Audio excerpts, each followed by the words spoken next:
Hello, aspirant. So, in the thematic PYQ series of 1979 से 2024, आज हम डिस्कस करने वाले हैं हेल्थ के टॉपिक के बारे में।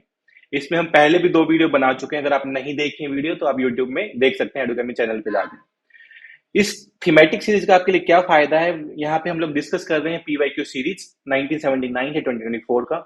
इसमें थीम वाइज क्वेश्चन होंगे जो सब्जेक्ट वाइज कभी कवर होंगे। पॉलिटी को मल्टीपल थीम्स में डिवाइड किया गया है। जैसे जिसमें से एक थीम है फंडामेंटल राइट्स, प्रीएम्बल है जो उत्तम सर ले रहे हैं।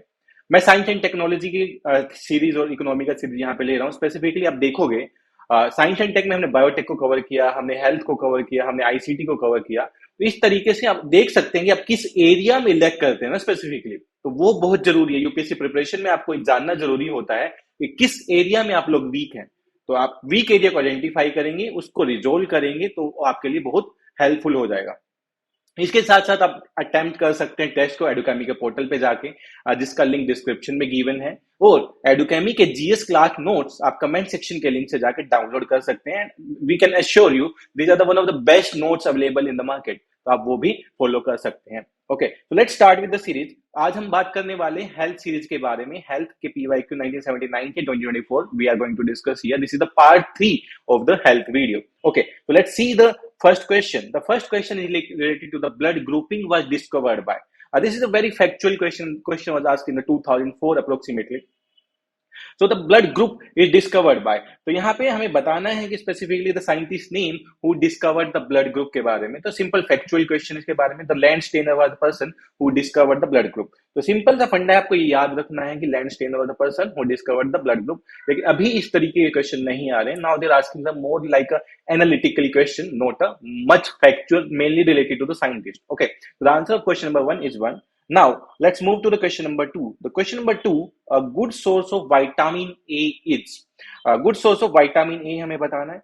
Vitamin is an important topic of your examination.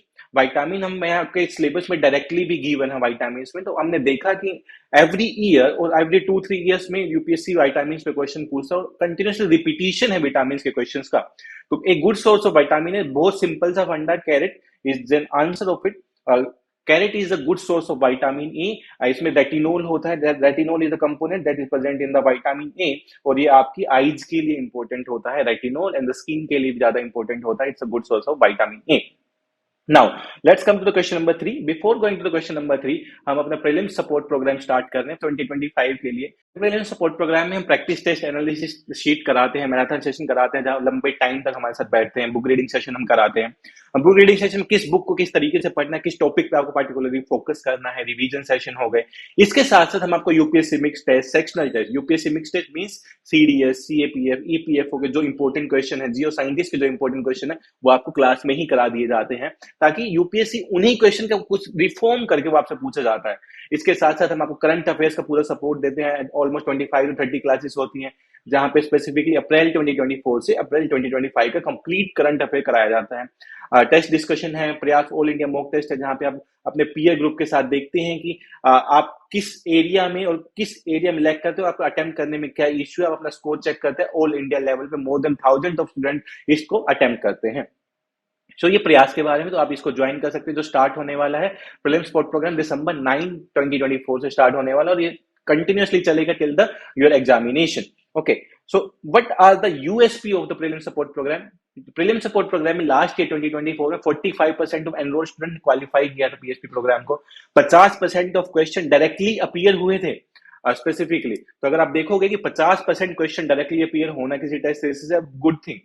Specifically आप देख सकते हैं, इसका यूट्यूब पे सीरीज अवेलेबल है, directly from the UPSC, directly आपको मिल जाएगा एडुकेमी के यूट्यूब चैनल पे। आप इसको बहुत ज्यादा कॉन्फिडेंस से अटेम्प्ट कर सकते हैं अपने अपने क्वेश्चन, क्योंकि एक एस्पिरेंट में इश्यू होता है कि जब आप अटेम्प्ट करते हैं क्वेश्चन को स्पेसिफिकली, तो आपका कॉन्फिडेंस लेस होता है। आप 70-75 क्वेश्चन अटेम्प्ट करके ही छोड़ जाते हैं। तो how to attempt 90 plus question, किस तरीके से कॉन्फिडेंस को इंक्रीज करना है, वो एक बहुत इंपॉर्टेंट पार्ट है।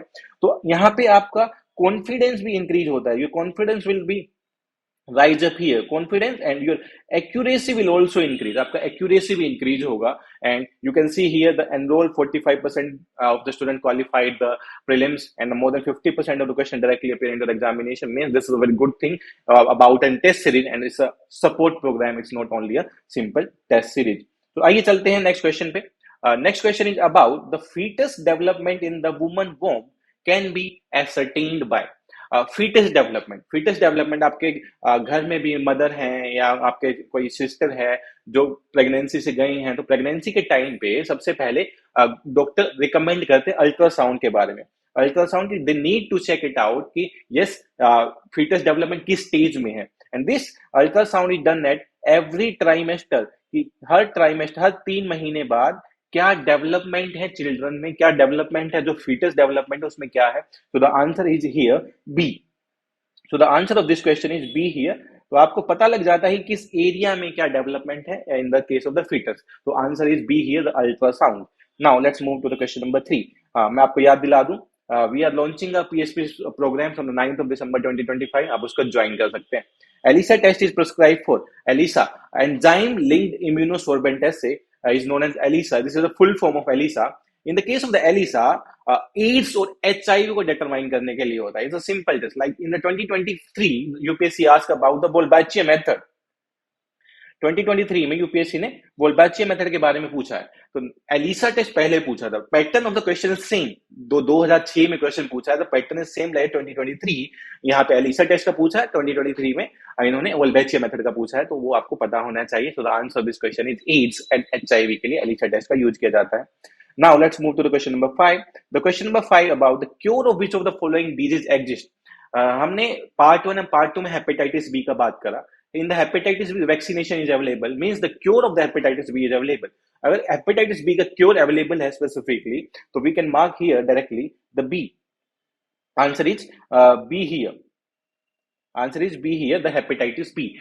Cure available means the vaccination available and treatment available. Where we can see the blood cancer का नहीं available है, breast cancer का नहीं available है, and lung cancer का भी नहीं available है. So it's a very simple question. ऐसे question को आपको एग्जाम में गलत नहीं करना होता. अगर आप इस तरीके के क्वेश्चन एग्जाम में गलत करते हैं ना, स्पेसिफिकली आपके होने के चांसेस और कम हो जाते हैं.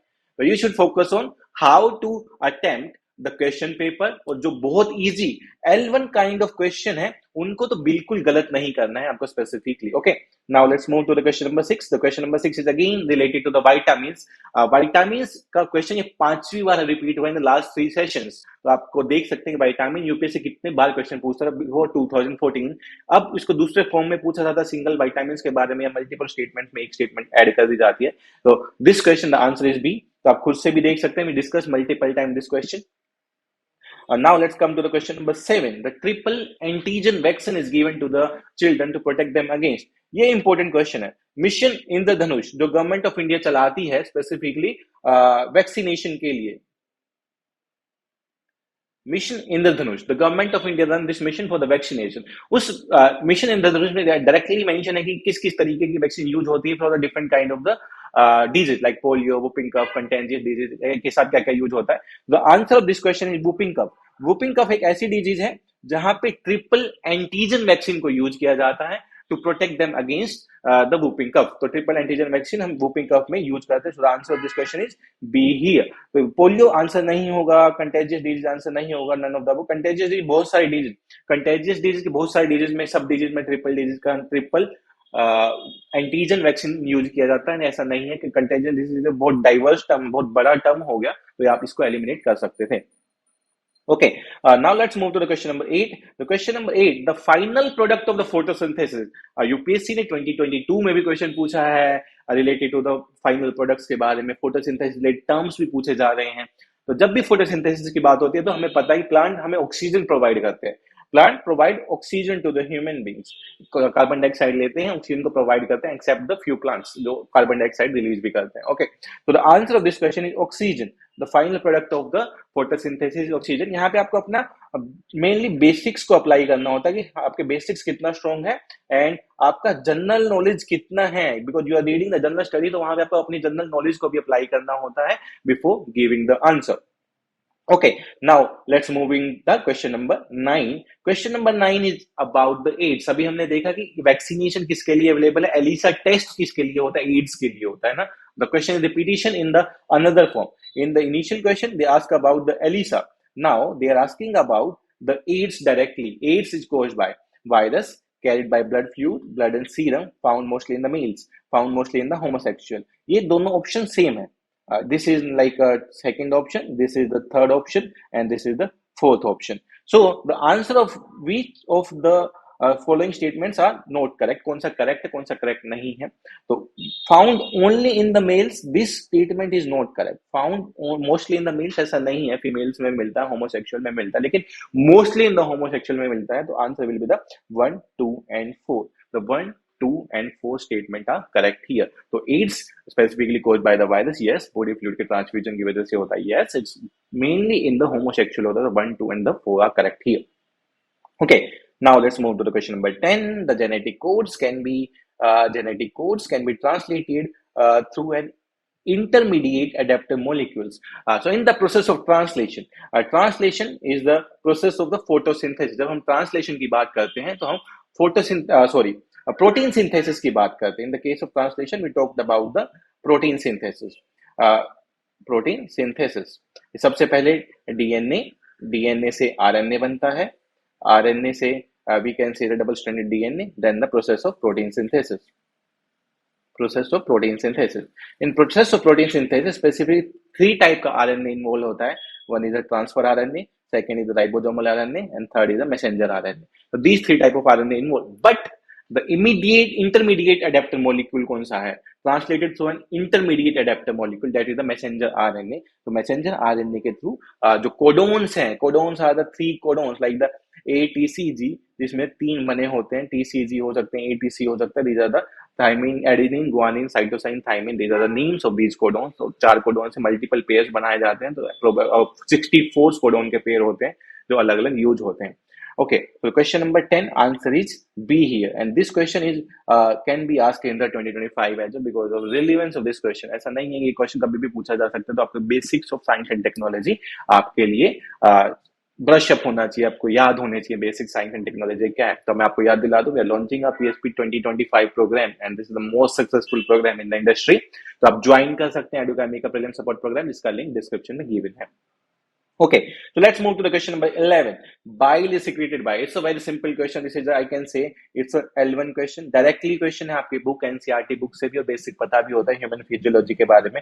And this is the simple question we can directly answer. The bile is secreted by the specifically through the liver. Bile is secreted by the liver. So the answer of this question will be A. Bile is secreted by the liver. तो आप इसको पढ़ सकते हैं human physiology को class 11 की NCERT से, जहां पे डायरेक्टली आप डाइजेस्टिव सिस्टम, एक्सक्रीटरी सिस्टम के बारे में पढ़ें तो उससे डायरेक्टली क्वेश्चन भी पूछे जाते हैं. Okay, now let's move to the question number 12. The question number 12 is about the sex chromosome transmit which of the following disease. Sex chromosome से कौन कौन से डिजीज ट्रांसफर हो सकते हैं. मीन जेनेटिकली ट्रांसफर भी हो सकता है अगर सेक्स क्रोमोसोम से ट्रांसफर हो रहा है. तो myopia is an eye disease, not it is not transfer through the sex chromosomes के थ्रू ट्रांसफर नहीं होता है.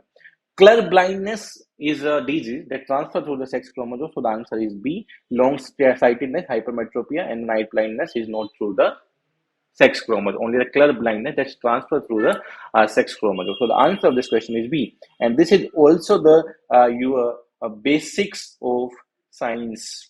स्पेसिफिकली बायोलॉजी में आपको इंपॉर्टेंटली पढ़ना होता है बेसिक्स ऑफ साइंस. आप एनसीईआरटी बुक्स को फॉलो कर सकते हैं जो स्पेसिफिकली चैप्टर्स गिवन है related to the health, related to plant physiology, animal physiology, biotechnology, health and disease, जहां से मैक्सिमम क्वेश्चन पूछे जाते हैं. तो ये आपके लिए टिप हो गया कि कहां से साइंस एंड टेक्नोलॉजी पढ़ना है. इसके साथ साथ आप डाउनलोड कर सकते हैं साइंस एंड टेक्नोलॉजी के नोट्स ऑफ द एडुकेमी, जिसका डिस्क्रिप्शन में लिंक है. And I can assure you उसके बियॉन्ड आपको नहीं पढ़ना पड़ेगा, बस आपको करंट अफेयर फोकस करना है. उसके बियॉन्ड आपको कुछ नहीं पढ़ना, क्योंकि टिल द सितंबर ऑफ 2024 का करंट अफेयर्स भी उन नोट्स में कवर है, तो आप डाउनलोड कर सकते हैं. ओके,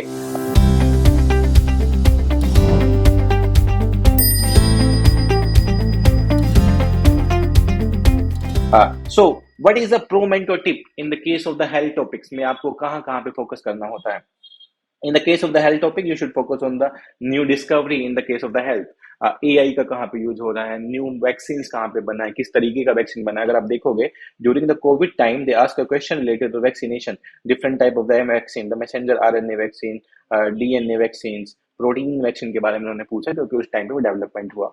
डिजीज एंड वैक्सीनेशन के बारे में जो डिजीज न्यूज में है, मलेरिया न्यूज में है, डेंगू न्यूज में है, different kind of disease news में, उसके बारे में आपको पता होना चाहिए. कोई भी नया कंसेप्ट टर्म इंट्रोड्यूस हुए हैं वो आपको पता होना चाहिए.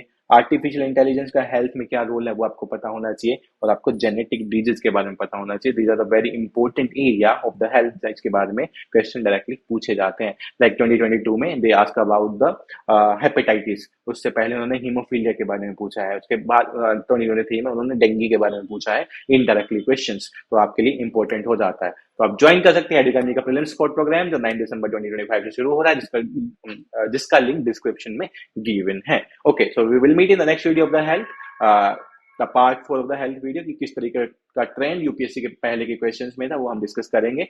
Till then you can watch all the videos available on the platform. आप यूट्यूब पे जाकर देख सकते हैं, टेस्ट को अटेम्प्ट कर सकते हैं, नोट्स को डाउनलोड कर सकते हैं। ये आपके लिए बहुत बेनिफिशियल होने वाला है। Thank you.